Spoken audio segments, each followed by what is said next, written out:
वो हर रोज शाम को चाय पीने आता था और अकेला घंटों चुपचाप बैठा रहता था। मुझे उसे देखकर अजीब बेचैनी होती थी। मेरा दिल करता था कि मैं उससे बात करूं, लेकिन रेस्टोरेंट के इंतजामिया की तरफ से किसी भी कस्टमर के साथ पर्सनल बातचीत की इजाजत नहीं थी। मुझे हर रोज उसका इंतजार रहता था। कभी वो आने में देर कर देता था तो मुझे बहुत बेचैनी हो जाती थी कि वो अभी तक आया क्यों नहीं।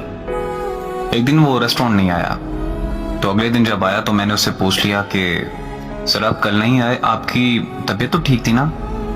उसने मुस्कुराकर मुझसे मेरा नाम पूछा।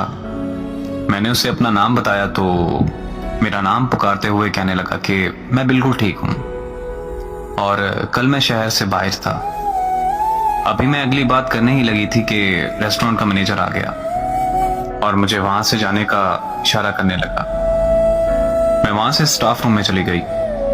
फिर मैं रेस्टोरेंट से छुट्टी करके बाहर आई तो वो बाहर खड़ा था। मुझे देखते ही मेरे पास आया और बोला कि तुम्हारा मैनेजर अगर गुस्सा ना करे तो क्या मैं तुम्हें तुम्हारे घर तक छोड़ सकता हूँ।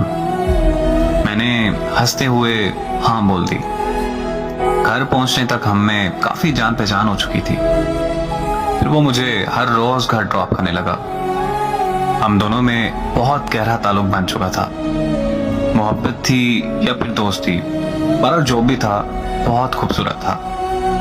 एक दिन मैंने उसे कहा कि मुझे आज रेस्टोरेंट पे काम पर नहीं जाना, हम कहीं बाहर घूमने चलते हैं, और उसने भी हाँ कर दी और मैं उससे मिलने चली गई।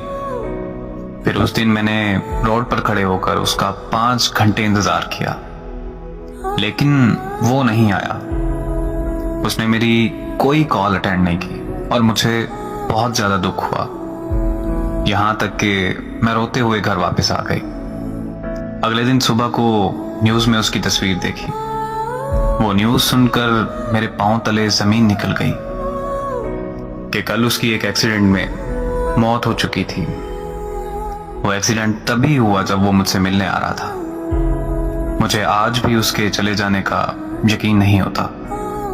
मेरी नजरें आज भी उसे तलाश करती हैं।